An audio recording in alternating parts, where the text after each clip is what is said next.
Breaking news చూస్తున్నారు. కేరళ కోజికోడ్ తీరంలో మరో భారీ ప్రమాదం జరిగింది. సింగపూర్ కు చెందిన container ship MV Wan Hai 503లో భారీ పేలుడు సంభవించింది. 4 సిబ్బంది గల్లంతైనట్టుగా తెలుస్తోంది. 5గురికి గాయాలయ్యాయి. కేరళ తీరం నుంచి 130 నాటికల్ మైళ్ల దూరంలో ఈ ప్రమాదం చోటు చేసుకుంది. ఈ నెల 7న కొలంబో నుంచి బయలుదేరింది కంటైనర్ షిప్. ఈ నెల 10న ముంబైకి చేరుకోవాల్సి ఉంది ఈ కంటైనర్ షిప్. దీంతో రంగంలోకి దిగారు Indian coast guard patrolling team, మరి ముఖ్యంగా Indian navy, Indian coast guard వీళ్ళిద్దరూ కూడా సంయుక్తంగా కోఆర్డినేట్ చేసుకుంటూ ప్రస్తుతం సహాయక చర్యని వేగవంతం చేస్తున్న పరిస్థితి. సహాయక చర్యల్లో పాల్గొన్నాయి 3 గస్తీ నౌకలు.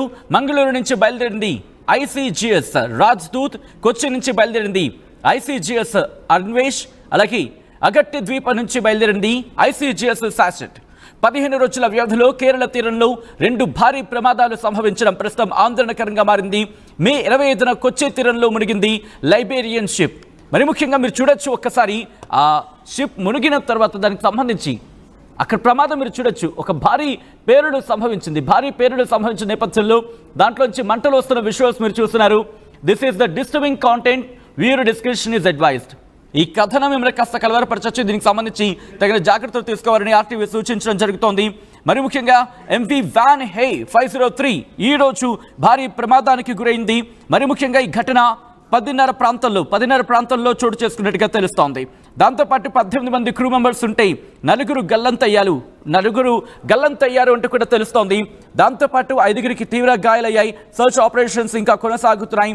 దీంతోపాటు ఆయిల్ స్పిల్కి సంబంధించి మాట్లాడుకున్న సందర్భంలో మే 24 నుంచి 26 ఆ మధ్య జరిగిన ఒక ఘటన మీకు గుర్తుందా? మరి ముఖ్యంగా లిబరేరియన్కి సంబంధించిన ఫీడర్ వెజల్ అంటూ ఉంటారు MSC ఎల్సా 3, అది కూడా కొచ్చి తీరంలో భారీ ప్రమాదానికి గురైంది. అక్కడప్పుడు ఆ సందర్భంలో 24 మంది క్రూ మెంబర్స్ ఈ ఘటనలో ఉన్నారు. లైబీరియన్కి సంబంధించి లైబీరియన్ వెజల్ అది ఆ ఘటనకు గురైంది. దాంతోపాటు ఆయిల్ హెజార్డస్ కార్గో స్పిల్ గురించి మాట్లాడుకున్న సందర్భం, అంటే విషపూరితమైనవి, దాంతోపాటు ఆ కెమికల్స్ సంబంధించి ఆయిల్స్ దాని నుంచి వెలువడ్డాయి, ఆ కంటైనర్లో ఉన్నాయి. ఆ ప్రమాదకర ఆయిల్స్కి సంబంధించి ఎవరు కూడా వాటి దగ్గరికి వెళ్ళే ప్రయత్నం చేయొద్దు అంటూ కూడా ఆ సందర్భంలో ఇటు భారత ప్రభుత్వం అప్పటికే హెచ్చరికలు జారీ చేస్తుంది. ఎందుకంటే అవి ఒక తెట్టులా ఏర్పడింది, ఒక పొరలా ఏర్పడిపోయింది సముద్రానికి సంబంధించి పైభాగంలో కూడా. సో ఈ నేపథ్యంలో అక్కడికి ఎవరు వెళ్ళొద్దు అంటూ కూడా భారత ప్రభుత్వం చెప్పుకొచ్చింది. ఈ నేపథ్యంలో ప్రస్తుతం ఈ ఘటన ఒక్కసారిగా షాక్కి గురి చేస్తుంది. దాంతోపాటు అంతకన్నా ముందు మార్నింగ్ మిడాస్ అంటూ కూడా మాట్లాడుకున్న సందర్భం, అది కూడా ప్రమాదానికి గురైంది.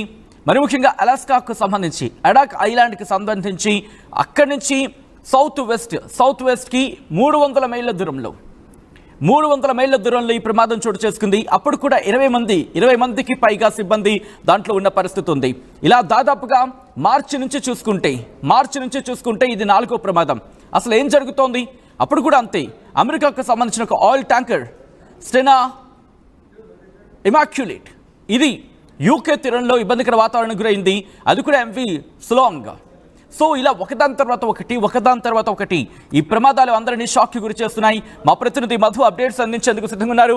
మధు, ఈ ప్రమాదానికి సంబంధించి ఎటువంటి ఇన్వెస్టిగేషన్ జరుగుతోంది? అంతకన్నా ముందు రెస్క్యూ ఆపరేషన్స్ ఎంతవరకు వచ్చాయి మధు? వరుస ప్రమాదాలు చోటు చేసుకుంటున్నాయి ఆ తీరంలో, కేరళ తీరంలో. ఇది మరొక ప్రమాదం కావడంతో కాస్త ఆందోళన ఉంది. సింగపూర్ కు చెందినటువంటి కంటైనర్ షిప్ ఒక భారీ పేలుడుతో ఈ మునిగినట్టుగా తెలుస్తా ఉంది. దీంట్లో 4 సిబ్బంది గల్లంతైనట్టుగా తెలుస్తా ఉంది. 5 మందికి తీవ్ర గాయాలైనట్టుగా తెలుస్తా ఉంది. మొత్తానికి కేరళ తీరం నుంచి 130 నాటికల్ మైళ్ళ దూరంలో ఈ ప్రమాదం చోటు చేసుకున్నట్టుగా గమనించారు. మనం గతంలోనే చూసాం, ఒక షిప్ సముద్రంలో మునిగితో విషపూరితమైనటువంటి రసాయనాలు లీక్ అయినటువంటి సిచ్యువేషన్ చూసాం. ఈ నెల 7న కొలంబో నుంచి బయలుదేరినటువంటి కంటైనర్ షిప్ లో ఇప్పుడు ఈ 10న ముంబైకి చేరుకోవాల్సిన టైంలోనే ఈ ప్రమాదం చోటు చేసుకుంది. ఇండియన్ కోస్ట్ గార్డ్ పెట్రోలింగ్ చేస్తా ఉన్నారు. వారంతా గుర్తించారు, సహాయ చర్యలో పాల్గొంటున్నటువంటి పరిస్థితి ఉంది. మంగళూరు నుంచి ఐసీజీఎస్ రాజ్దూత్ కూడా బయలుదేరింది. కొచ్చి నుంచి బయలుదేరినటువంటి ఐసీజీఎస్ అర్నేష్ కూడా అక్కడికి రీచ్ అయ్యేటువంటి పరిస్థితి ఉంది. ప్రమాద ఘటనకు సంబంధించినటువంటి విషయంలో పూర్తి వివరాలు కూడా తెలిపే అవకాశం ఉంది. 15 రోజుల్లోనే ఇది 2వ ప్రమాదం కావడంతో కాస్త ఆందోళన వ్యక్తమవుతా ఉంది. 25న కొచ్చి తీరంలో మునిగిపోయింది ఒక లైబీరియా షిప్. ఇది రెండవది కావడంతో కాస్త ఆందోళన ఉంది. సచిన్. రైట్ మధు, ఒక్కసారిగా విజువల్స్ మీరు చూస్తున్నారు. ఈ విజువల్స్ చూసిన వాళ్ళు ఒక్కసారిగా షాక్ గురయ్యారు. మరి ముఖ్యంగా ఎందుకు ఈ ప్రమాదం చోటు చేసుకుంది? ఈ ప్రమాదం చోటు చేసుకోవడానికి కారణం ఏంటి? సముద్రంలో, నడి సముద్రంలో, మరి ముఖ్యంగా ఒక నౌక వెళ్తున్న క్రమంలో, అది కూడా వాణిజ్య నౌక వెళ్తున్న క్రమంలో ఎవరైనా కావాలని పేల్చేసే ప్రయత్నం చేశారా? ఆ మచ్చను భారత్ మీద తోసే ప్రయత్నం చేశారా? సింగపూర్కి సంబంధించిన ఒక పడవ, ఒక వాణిజ్య నౌక సముద్రం నడి మధ్యలో అలా పొగలు కక్కుతూ మంటలకు ఆహుతైపోవడానికి కారణం ఏంటి? దీని వెనకాల ఉన్న కుట్ర ఏంటి? ఎవరైనా కుట్రకోరుల భాగంగా దీన్ని ఇబ్బంది వాతావరణం గురి చేశారా? లేకపోతే ప్రమాదవశాత్తు జరిగిందా? కారణం ఏదైనా కావచ్చు, కానీ ప్రస్తుతం దీనికి సంబంధించిన రెస్క్యూ ఆపరేషన్స్ కొనసాగుతున్నాయి. ఎంక్వైరీ కూడా అదే స్థాయిలో కొనసాగే అవకాశం కనిపిస్తోంది. ఓ పక్క ఇండియన్ కోస్ట్ గార్డ్ టీం, దాంతోపాటు ఇండియన్ నేవీ, ఇండియన్ ఆర్మీకి సంబంధించి తన ప్రయత్నాలు తాను చేస్తోంది. అదిగో మీరు చూడొచ్చు, మధ్యలో ఆ షిప్ మధ్యలో మంటలు, భారీ స్థాయిలో పేలుడు సంభవించింది. ఇది ఎవరైనా కావాలని పేల్చే ప్రయత్నం చేశారా? సింగపూర్కి సంబంధించిన ఆ రిలేషన్స్ను భారత్కి సింగపూర్కి మంచి రిలేషన్స్ ఉన్నాయి. ఈ నేపథ్యంలో ఆ రిలేషన్ దెబ్బతీసేందుకు ఎవరైనా కుట్ర పన్నుతున్నారా? ప్రస్తుతం ఇవే అనుమానాలు కలుగుతున్నాయి. మీరు చూడొచ్చు, నిప్పులు కక్కుతూ ఆ పేలుడు సంభవించిన తర్వాత పూర్తి స్థాయిలో మంటలు వ్యాపించాయి. మొన్న దృశ్యాలు మీరు చూస్తున్నారు, నౌక మునిగిపోయిన దృశ్యాలు.